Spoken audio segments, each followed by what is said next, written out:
Hello, friends, and welcome to episode 51 of the History of Aviation podcast. I'm Derrick Beeler, joined by David Rowe and Dave Gorman. Thanks for making us a part of your day. What an interesting aircraft we have lined up for episode 51, Dave Gorman. I got to tell you, in the category of famous Italian World War II fighters, that's a short list. But this one is definitely at the top of that list, and looking forward to a deep dive into the what was known as the Greyhound, the Veltro, not the Velcro, but the Veltro, Macchi C.205 Veltro. So lots of good information here about this guy tonight, huh? Absolutely, and be prepared for some messing up of the Italian names. Some of these names are tongue twisters, I tell you. Well, I've got some squid ink pasta to enjoy while you choke on some of those names. So should be enjoyable, I'm sure. Absolutely, but yeah, you're right. The Italians they did not have a lot of time to create a lot of aircraft. Their time in World War II was kind of short. By 1943, they had capitulated and were no longer active fighters. But so they didn't produce a whole lot. But this absolutely was the top of the list for them. It's comparable to pretty much anything the Allies could put in the air. Luckily for the Allies, they didn't have a lot of these available. Yeah, less than a run of what, less than 300 or 280 something, I think. 262. 262. Okay. Yep. So, yeah, not a bunch of them. And you're right that late development. But this plane, um, it really looks like it's got some German heritage to it, and we're going to talk more about that power plant. But I read somewhere that they said it was Italian style and German power. Yes, exactly. The Italians, they're well known for their racing cars and their design work. And it's obvious in this aircraft. It's an extremely streamlined aircraft, well proportioned. It's just a nice looking airplane. And so, yeah, it took the German horsepower to turn their thoroughbred into a true thoroughbred. And like I said, Veltro apparently is Italian for Greyhound, so it was appropriately named. This plane pushed about 400 miles an hour, right? That's correct. It 399, I think, is what it specifically says. But yeah, 400 miles an hour, which at the time, that's very competitive. That's what Mustangs and Spitfires were pulling off. Well, that's impressive. But as you mentioned, Italy was essentially taken out of the war by 1943. This plane was a late bloomer, and I was reading, kind of interesting some details about some of the pilots that had a lot of success. There weren't enough of these to go around, so really the people who spent the most time flying them were some of the best pilots. So you pair an excellent pilot with a fast, speedy fighter, they got some good results. And in 42, 43, there were an awful lot of things flying over that part of Europe, of course, a lot of target-rich environment, as they say, with bombers and fighters and things like that. And the Greyhound feasted on some of those, didn't they? Yeah, they absolutely did. Like we said, it was matching up with the Mustangs that were escorting the bomber streams, and it could get through and attack the bombers. So yeah, and again, there were so few of them. The Italians reserved them for their best pilots. You had to be a good flyer or an ace, and that's who got these aircraft. And they absolutely showed what they could do with it. Well, and this plane was a development of an earlier model, wasn't it? Yes, the Seata, which was the Lightning. It was a 1930s design. That was when Italy was trying to go from your biplane, canvas covered to all metal aircraft. And they created essentially what the Veltro turned out to be. If the back half of the aircraft looks amazingly similar to what the C-200 Seata looks like. And they just kept upgrading the engines And again, they were even using German engines on that C200 version because apparently the Italian engine industry was not very robust. Apparently, they didn't build a lot of very good engines, and so they kept borrowing. Well, yeah, and those were license built though in Italy, correct? Yes, they are. They were built in Italy, but they are German designs. So, Right. it's a case of we can build them. We're just not very good at designing them, apparently. And I guess, Germany certainly looking ahead to things in the late 30s, early 40s, wanted Italy to be, moving along and developing their own aerospace industry and fighter industry because they needed that help. Yeah, absolutely. They were one of the three allies or allies Axis partners, and so they wanted them to be as equal as possible. And although from what I was reading, the Germans were not terribly happy about letting the Italians purchase the DB605 engines for the Veltro. They wanted them for themselves because that's the same engine that went into your BF 109 Gs and K models, which Germany was desperate for their own defense. So, it's license built was the only way Italy was going to be able to have a number of these. Well, this plane does, due to that heritage with that what is it, DB 605? Yeah, 605 in the Veltro.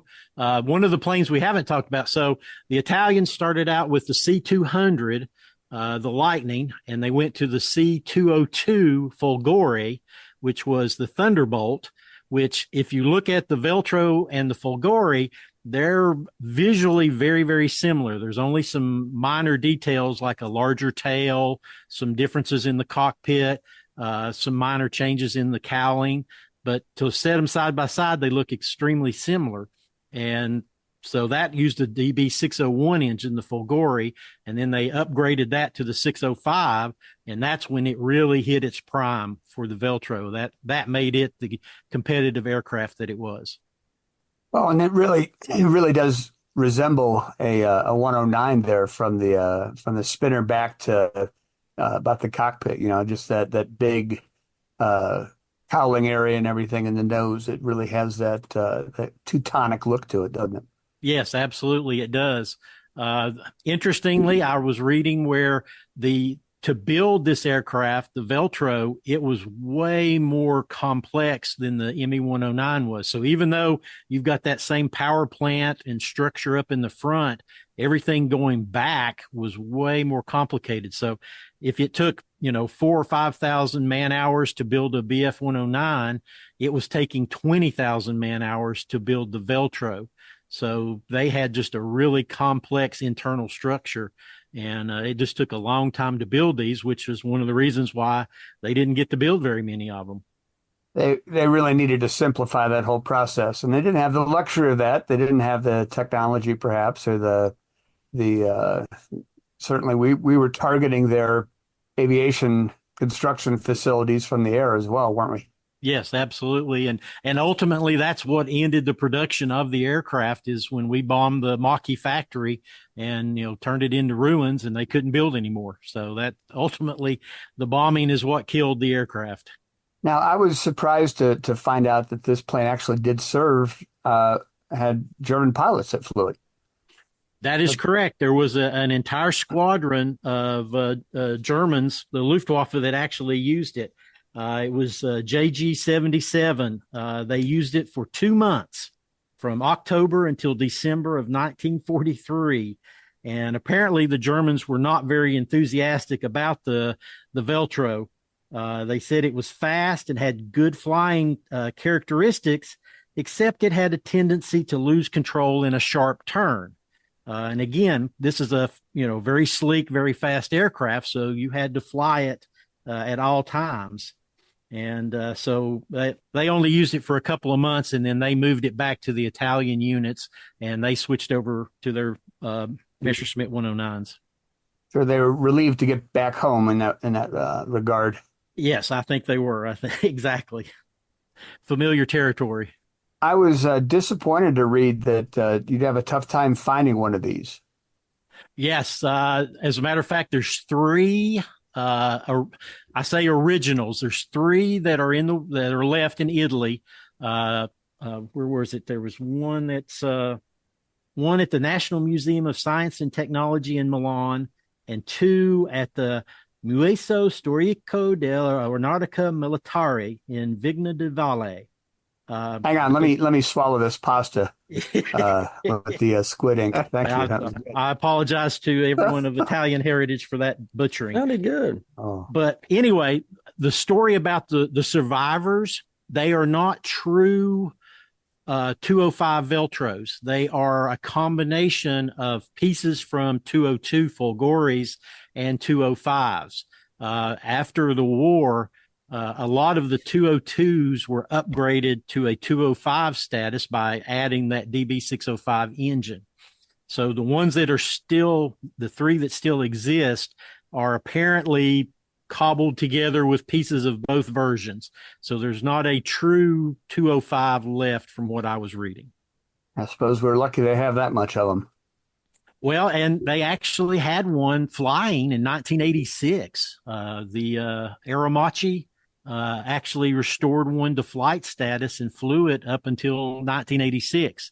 But I couldn't find any information about where it is today or if it's one of those three and they just don't fly it anymore. But at, as late as 1986, you could have seen one of these flying. Would have been a treat, that's for sure. Yeah, absolutely. Would love to have seen it. So we talked about its speed. What type of armament did the Veltro possess? Well, that was one of the bugaboos about this aircraft. It was lightly armed. It didn't carry a very heavy punch. It had two Breda Softa machine guns with 400 rounds each in the nose that they fired through the propeller. So they were slowed down to fire, in between the propeller blades. I think like the first 100 or so aircraft only had the machine guns. And then after that, they added cannons, MG-151 cannons with 250 rounds each into the wings. So that gave it a better punch, but it was never heavily armed. It's not like it had 650 calibers in the wings like the typical Allied aircraft would. So lightly armed, but sleek and fast. So what was its main role then? A lot of escort, a lot of interception. It even did some high-speed reconnaissance with that 400 miles an hour. They made it light and turned it into a reconnaissance aircraft. It could carry bomb racks, and they could turn it into a ground attack aircraft. So it was well-rounded. It had quite a good capability. Just unfortunately, there weren't a lot of them to go around, and not a lot of spare parts to keep them flying. So as the attrition rate got to them, they disappeared from frontline service sort of quickly. Another thing I read was in most of the Italian squadrons, there was never a true Veltro squadron. It was always a mix of Folgori and Veltros together, along with some of the Seatas. They stuck around through the war as well. So it was always mixed squadrons that these guys flew in. But again, the better pilots got the Veltro. Well, it really sounds, like they were doing the best that they could in terms of their war effort and, as you said, kind of cobbling together a squadron here. But, if this plane had been produced in greater numbers, it could have, prolonged the Italian effort in the war, perhaps. Yeah, I think it's exactly right. There's the materials and, the fact that the Allies were attacking Italy first, as we came up the boot of Italy toward Germany, the Italians just were under so much stress. There's just no way they could build enough of these to be, an effective force. And, that's just, the facts of war. Well, you mentioned that, there were some pilots who had some success at flying this aircraft. I noted that some of the records were a little inconsistent and maybe not exactly easy to pin down. So maybe some of the guys who claimed victories in 202s, was it 201, 202? 202. 202, maybe they were flying a 205 or vice versa there. Maybe they were a little bit confused who was flying what. Well, exactly that, and the fact that I was reading that the Italians apparently claimed a lot of aircraft shot down that does not match up with the Allies, squadron reports of lost aircraft. So they might claim, 10 aircraft shot down on a mission, and there's only one aircraft that the Allies show that didn't come home. So I think there's a lot of overblown, claims for what was shot down. Two of Italy's aces that I've got is Adriano Visconti. He got 11 of 26 victories in just a couple of weeks while he was flying the Veltro. And their top scoring sergeant major was Luigi Gorini, who shot down 14 enemy aircraft plus 6 damaged with the C.205. So there were some, pretty good pilots in it. And they, as I mentioned, they were targets were B-24s and some P-38s and some well-known Allied aircraft. Well, that's what was flying in that Mediterranean area. Was the B-24s were there, the P-38s, a lot of P-40s and Spitfire Mark Fives. That was sort of what was their main competition at the time in 1943 when they were flying. So it sounds like, the Allied pilots had to be respectful of this plane, but, we could match up against it in fair fights, it sounds. Yeah, absolutely. Let's see here. There was a Group Captain Duncan Smith of the RAF. What he said was, in general, the standard of flying of the Italian pilots was very high. And in encounters with the Macchi 205s, we were up against aircraft that could turn and dogfight with our Spitfires extremely well. So they were aware of the capabilities, and, I'm sure they took care when they matched up against them. Yeah, well, it is a shame for the Italians, but certainly fortunate for the Allies that that short production run kept this plane from greater success. Yeah, absolutely. The Folgore, the 202 version, they built 1,150 of that one. But again, it was a little underpowered, not quite as good as the Veltro. But with only 262, I mean, you can't really fight a war with just 200 aircraft. Because obviously they're not all operational at the same time. I was reading where, a group would have 20 aircraft, but only 12 or 14 would be serviceable at the time. So, again, it goes back to that, having the materials and having the manpower and machine back to provide the supplies you need to keep these aircraft flying. Yeah, and we were targeting bases and supply lines and all types of things that they might need to for that type of support. Exactly. Did I read that this plane from development to operational status was 5 months? Yeah, exactly. I think it was 5 months after its maiden flight, it was operational. It was just so not from design, but from maiden flight. Yeah, it went into production 5 months after its maiden flight. So I mean, they saw it. But as you mentioned, though, it was a development of the 202. So it was an extension of that plane. It was a expansion of with the engine and some other minor changes that they had. So it wasn't a completely brand new design like the Mustang was. This was something that somewhat existed and then was extended and expanded a little bit. Yeah, so that exactly. may have helped get it out there a little bit quicker. That's 100% correct. The size of the DB601 and the DB605 apparently are reasonably similar, so they didn't have to do any major redesign. It was just, minor replumbing and wiring, and suddenly it's ready to go.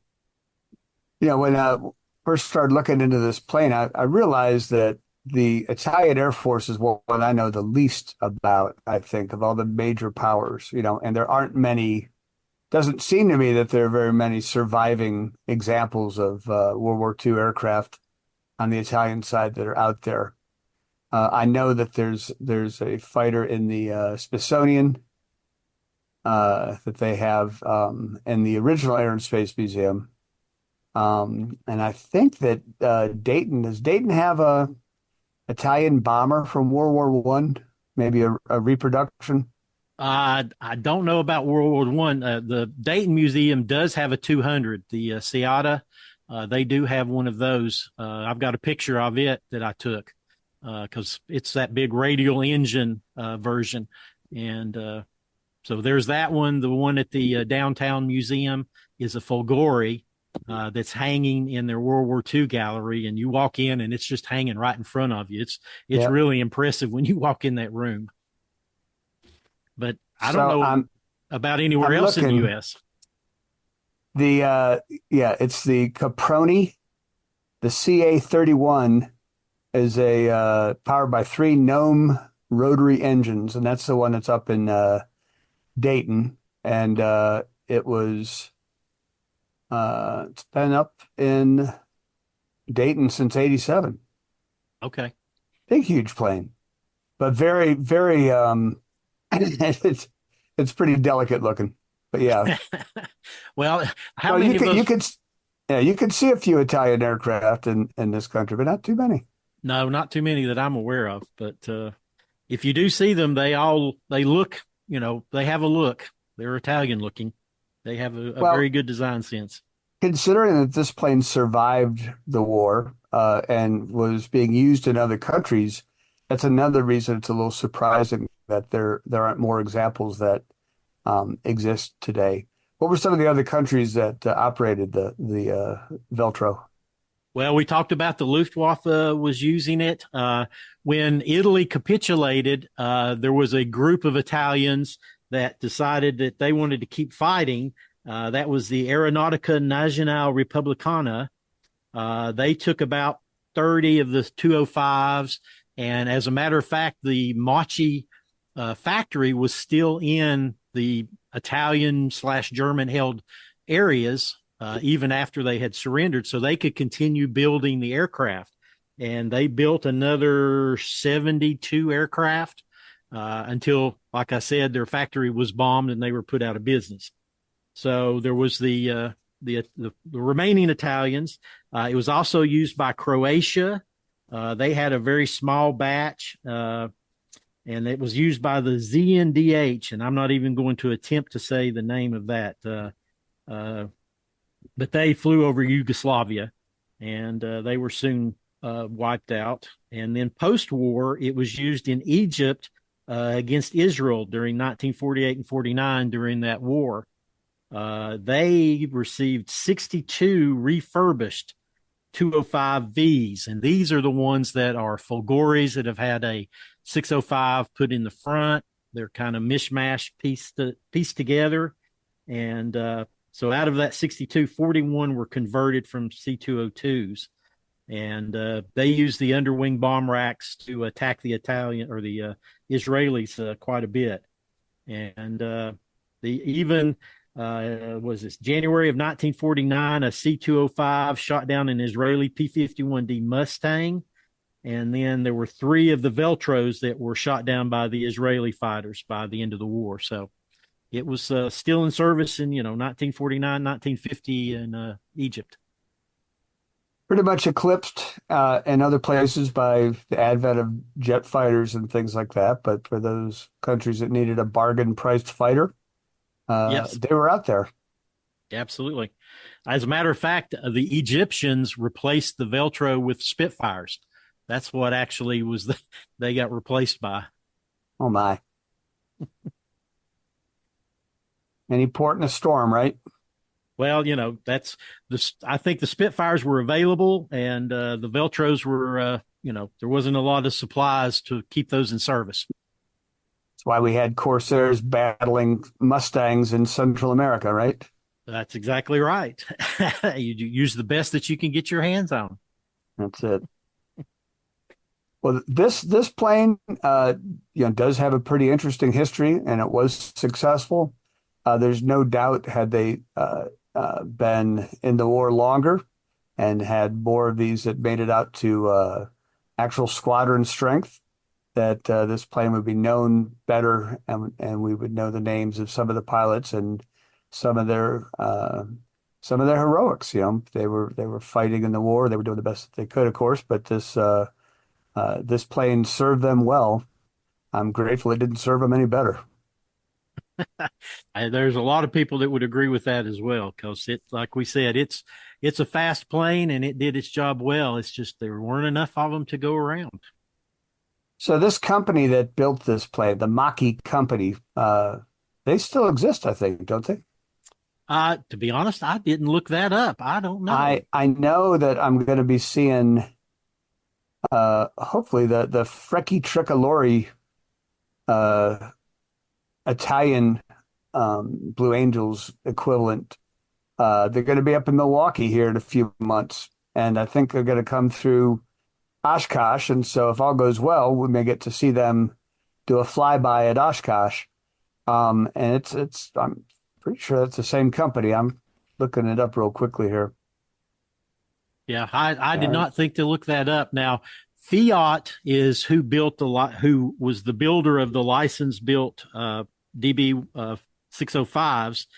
They called it the RA 1050 Typhoon or Typhoon. So it's basically a V12 inverted liquid cooled piston engine of about 1,500 horsepower.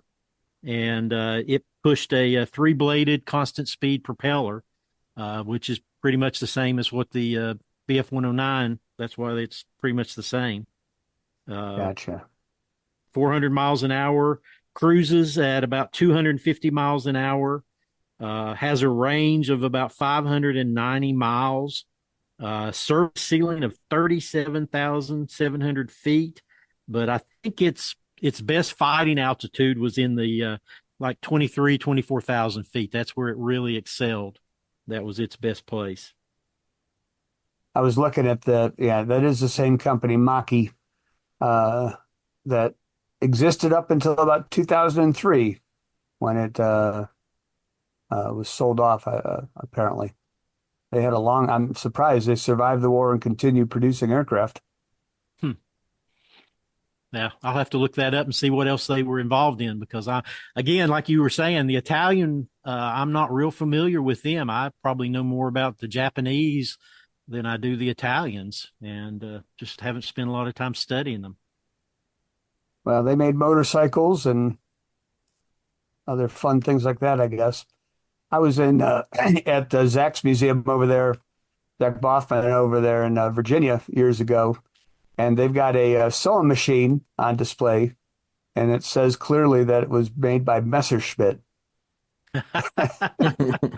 And when you run the sewing machine, it does not go da, da, da, da, da, da, da, da, but it should. So,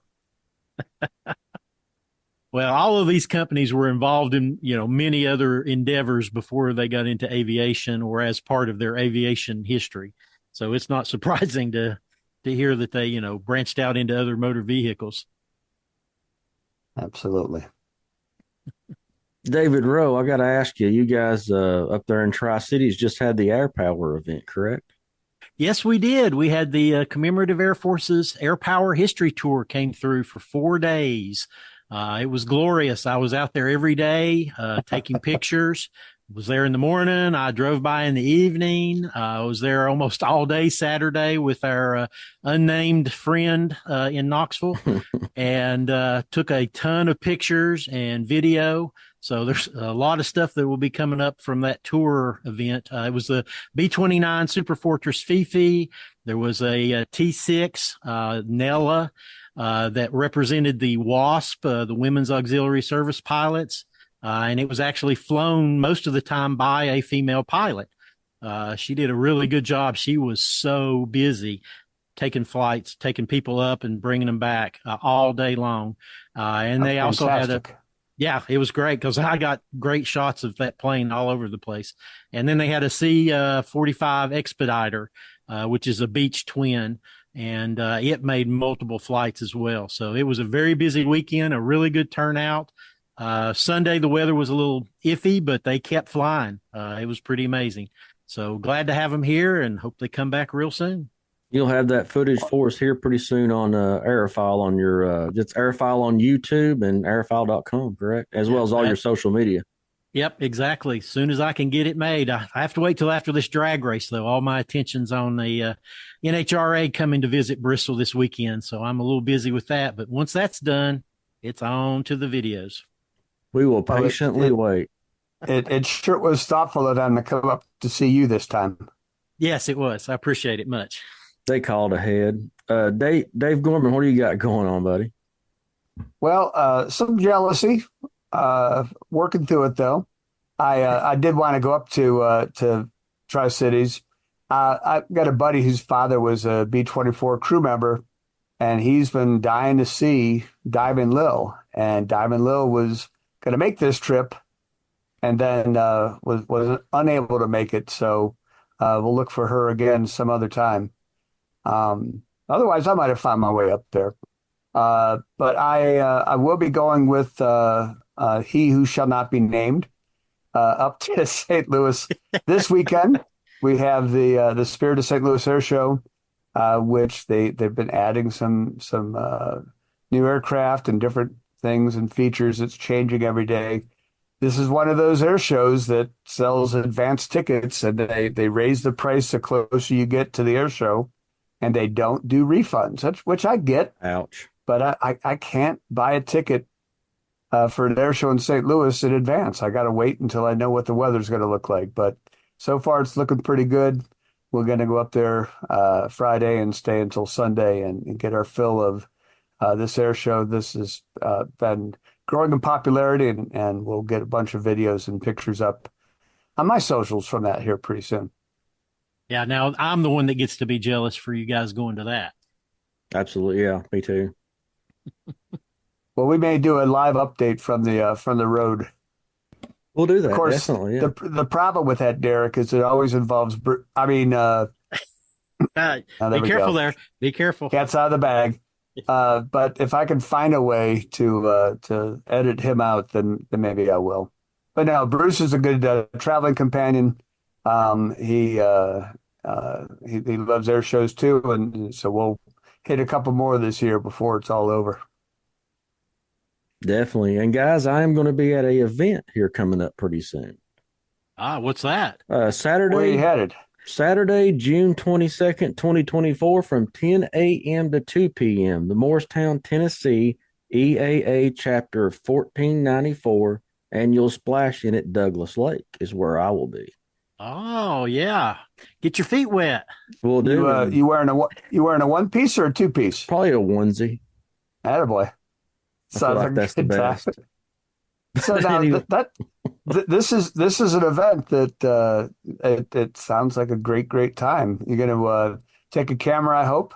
Definitely, and we'll have everything set up for the podcast up there. We'll be talking to Karen on that particular episode of that podcast when we get there. And if anybody's interested, that's at 882 Lakeshore Drive in Dandridge, Tennessee, and that's the Morristown, Tennessee EAA Chapter 1494 Annual Splash-In on Douglas Lake. Fly over in your seaplane or drive over for cookout fun time watching the planes land from the shore. And this is by the way, guys, a little interesting information. This is Tennessee's only seaplane base in the whole state of Tennessee. Pretty amazing. It's so close to us. Yeah. Well, I look forward to your report. I'm going to be out of town that weekend myself, so I will not be joining him. Yeah, same here. David is raced up for the next couple of months, I think. So We got him racing, boy. that's it. That's my life. But I will be up there, and we'll have a booth set up there, and we'll be giving some stuff away. So if you are there, come by and see us. Fantastic. Absolutely. Wow. Guys, I enjoyed it. Yes, interesting aircraft with a little bit of unknown. So we've tried to make it a little bit more known. So I hope everybody enjoyed it. There you go. Absolutely. This was a cool one. Most everything about it was unknown to me. So appreciate all the details we were able to share. Hope you guys out there learned something like we did. And we sure appreciate any comments or feedback, suggestions on what we might do for our next episode. We'd love to hear from you. Yeah, you can catch all our social medias in the comment section down below. We'd love to have more people join our Facebook group. Absolutely. We're there. We're talking aircraft all the time. And sometimes we talk about Bruce, so that's equally as fun. It definitely is. Uh, Guys, I appreciate it. absolutely. You guys have I a do great too. time. I just also want to give a quick shout out to Darren with all the clouds in the sky lately. He's not had to add any to his pictures. They've been there naturally. So lucky you, huh, Darren? You wouldn't be talking any Adobe Photoshop business, would you? I don't know a thing about this. I Yes, but like it. Darren does. For David All Rowe. right. For David Rowe, Dave Gorman, I'm Derrick Beeler. Thanks for listening to History of Aviation podcast. Shout out, Darren.